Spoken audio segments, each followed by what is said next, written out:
nasa aming puso ang taos na pagkakalamat sa asa Na sa tamang pag-aalaga, yung iyong hayop wala pong mangyayari. Alam? So, yung pong na yan, nanggaling po sa crossbreed na pinagsahin namin. Pero sila ito ay parehas na duro.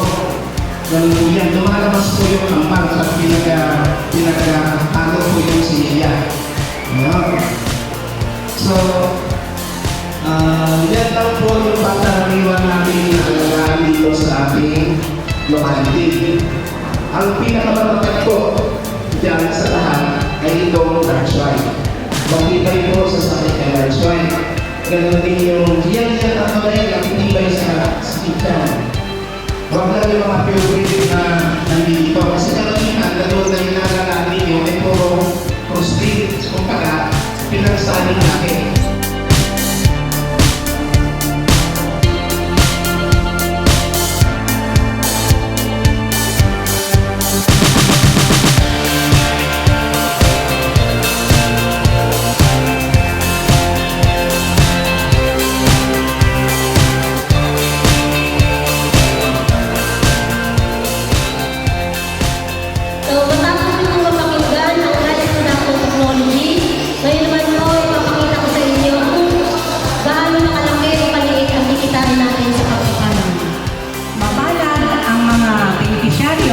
O mga participants na sa ngayon po ay napili na mabibigyan at makakatanggap nito.